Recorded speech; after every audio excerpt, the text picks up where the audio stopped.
Muli isang mapagpalang araw po sa ating lahat. Tayo po ay nagbabalik sa salita ng Panginoon at tayo po ay nasa ika-8 kabanata na ng ika-4 na aklat ng Lumang Tipan, ang aklat ng mga bilang. Sa ating pong pagpapatuloy, tayo po muna ay dumulog sa isang panalangin. O Diyos na makapangyarihan sa lahat, kami po ay nagpupuri at nagpapasalamat sa inyong mga salita na aming pag-aaralan ngayon. Dalangin namin, Lord, na buksan mo ang aming mga kaisipan, ang aming mga puso upang higit naming maintindihan, maunawaan at ma-appreciate, Panginoon, ang lawak ng pag-ibig mo, ang lalim ng iyong mga salita, Panginoon, at ang dakilang pag-ibig mo, Panginoong Jesus. Lord God, tulungan niyo po kami. Tanging sa ilang po ang mataas na pupuri pa. Salamat pagsamba sa dakilang pangalan ni Jesus namin, Panginoon. Amen. Ang kabanata 8 po ng aklat ng mga bilang ay may pagkakaling tulad sa kabanata 3 po ng mga bilang. Ayan. So sabi sa verse 1, sinabi ng Panginoon kay Moises, sabihin mo kay Aaron na kung ilalagay na niya ang 7 ilaw, kailangan na maliwanagan ng ilaw ang lugar sa harapan ng lalagyan nito. So, yun naman talaga ang purpose, no? Kaya maglalagay ng ilawan para maliwanagan ang lugar kung saan natin ito ilalagay. Okay? 3. Kaya ginawa ni Aaron, nilagay niya ang mga ilaw na ang sinag nito ay nagliliwanag sa harapan ayon sa inuutos sa kanya ng Diyos or ni Yahweh, ng Panginoon kay Yahweh. Ang buong lalagyan ng ilaw mula sa ilalim hanggang sa itaas ay ginawa mula sa ginto ayon sa disenyo ipinakita ng Panginoon kay Moises. So, dito po talaga makikita natin, no? Kasi yung ginto, nagsisimbolo siya ng purity, ng authenticity, no? Kaya kung tayo ay totoong Kristiyano talaga, manggagaling sa atin yung liwanag talaga sa katotohanan ng ating pananampalataya at sa katotohanan ng puso natin, no, as a believer. Okay, verse 5. Sinabi ng Panginoon kay Moises, ibukod ang mga Levita sa ibang mga Israelita at linisin sila. Ito na yung pong pagtatalaga. Ano po? Ganito ang gagawin mong paglilinis sa kanila. Wisikan mo sila ng tubig na ginagamit sa paglilinis. Ahitan ang buo nilang katawan at palabhan ang kanilang mga damit. Pagkatapos nito ay ituturing na silang malinis. Pagkatapos, pagdalhin mo sila ng batang toro at magandang klaseng harina na hinaluan ng langis bilang handog ng pagpaparangal sa Panginoon. Pagdalhin mo rin sila ng isa pang batang toro bilang handog sa paglilinis. Ayan. Verse 9, pagkatapos, tipunin mo ang buong mamamayan ng Israel at italaga ang mga Levita sa harap ng toldang tipanan. Dalhin mo ang mga Levita sa aking presensya at ipapatong ng mga Israelita ang kanilang mga kamay sa mga ulo nito. Si Aaron ang magtatalaga sa kanila sa aking presensya bilang espesyal na handog mula sa mga Israelita para makapaglingkod sila sa akin. So dito po ang pagtatalaga po dito na ginagawa, no, sa harapan ng marami, no. So hindi yan sikreto, no, mga kapatid. Yung pagtatalaga ng Panginoon, yung pagpili ng Panginoon talaga, pinapakita po niya yan sa labas, no, sa karamihan. Hindi yan sikreto, okay? And then sabi po dito, pagkatapos ipapatong ng mga Levita ang mga kamay nila sa ulo ng 2 toro na handog para sa akin. Ang isa ay bilang handog sa paglilinis at ang isa naman ay bilang handog na sinusunog para mapatawad sila sa kanilang mga kasalanan. At patatayuin sila sa harapan ni Aaron at ang mga anak niyang lalaki at itatalaga sila bilang espesyal na handog sa akin. Sa pamagitan nito, ibubukod mo ang mga Levita sa ibang mga Israel at magiging akin sila. So, yung pagtatalaga talaga dito, makikita natin pag-o-offer sa Panginoon, no, ay talagang napakasagrado, no, at napakahalaga. At now, dahil itinalaga na ang mga Levita sa Panginoon, no, ay yan ay pag-aari ng Panginoon. Although dati naman talaga, no, we are all pero iba yung itinatalaga, no, ibinibigay, ino-offer. Ibig sabihin yung proseso po na yon ay nagpapatunay na ipinagkakatiwala na natin sila sa Panginoon. Yan yung way, no? Kagaya halimbawa meron tayo sa mga anak natin na gusto talaga nating italaga sa Panginoon. Ibig sabihin nun na naniniwala tayo na dahil yan ay ipinagkaloob sa atin ni Lord, ibinibigay natin uli yan sa Panginoon para mas magamit siya sa kanyang gawain, para sa glory ng Panginoon din. Verse 15, pagkatapos na malinisan mo ang mga Levita at may talaga sila sa akin bilang espesyal na handog, makakapaglingkod na sila sa tuldang tipanan.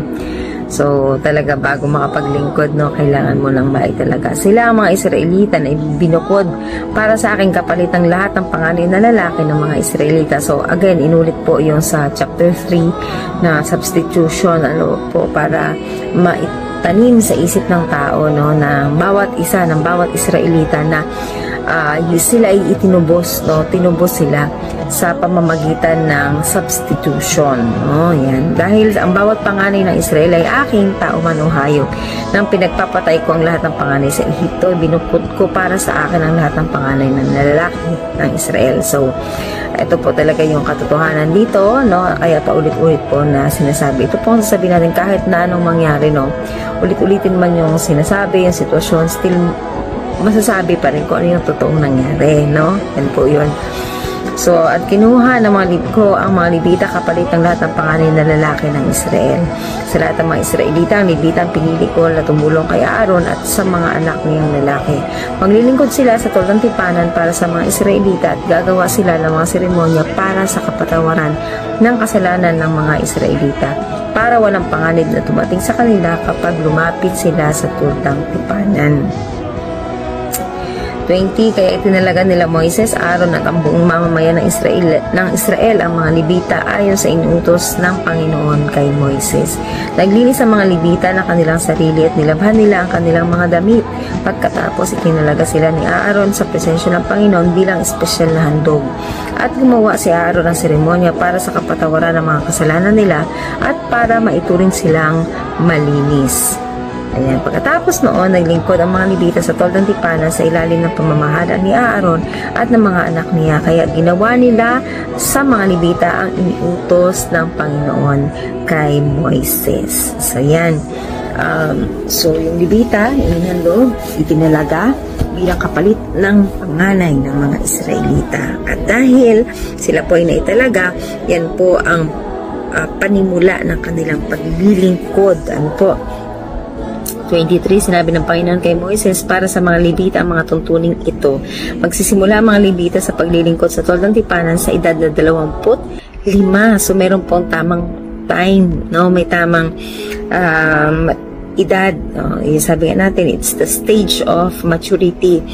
At titigil sila sa paglilingkod sa edad na 50. At kapag magre-retiro na sila, maaari silang makatulong sa kapwa nila Levita sa pamagitan ng paglilingkod bilang tagabantay sa tolda, pero hindi na sila gagawa ng gawain sa tolda. Ganito ang paraan kung paano mo ibibigay ang mga tungkulin sa mga Israelita.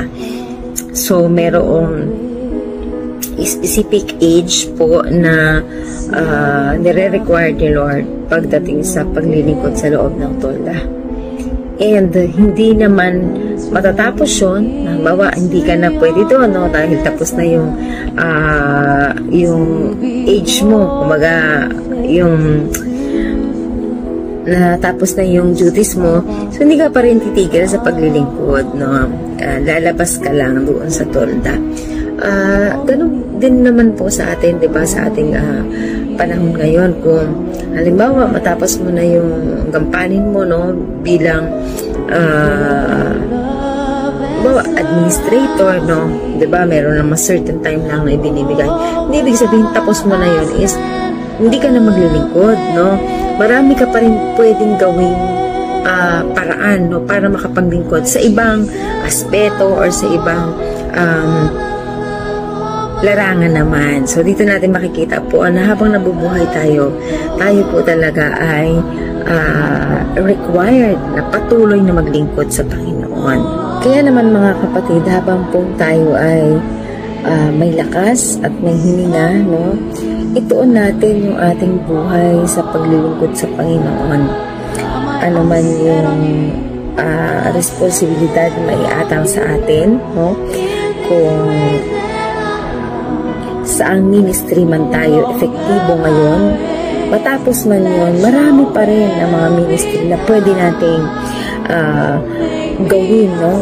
For God's glory. So, tandaan po natin, hindi ibig sabihin ng tapos yung time na ibinigay sa iyo doon sa isang larangan ng paglilingkod is tapos na, no? Habang tayo po ay may hininga at habang tayo po ay naririto pa sa lupa, no?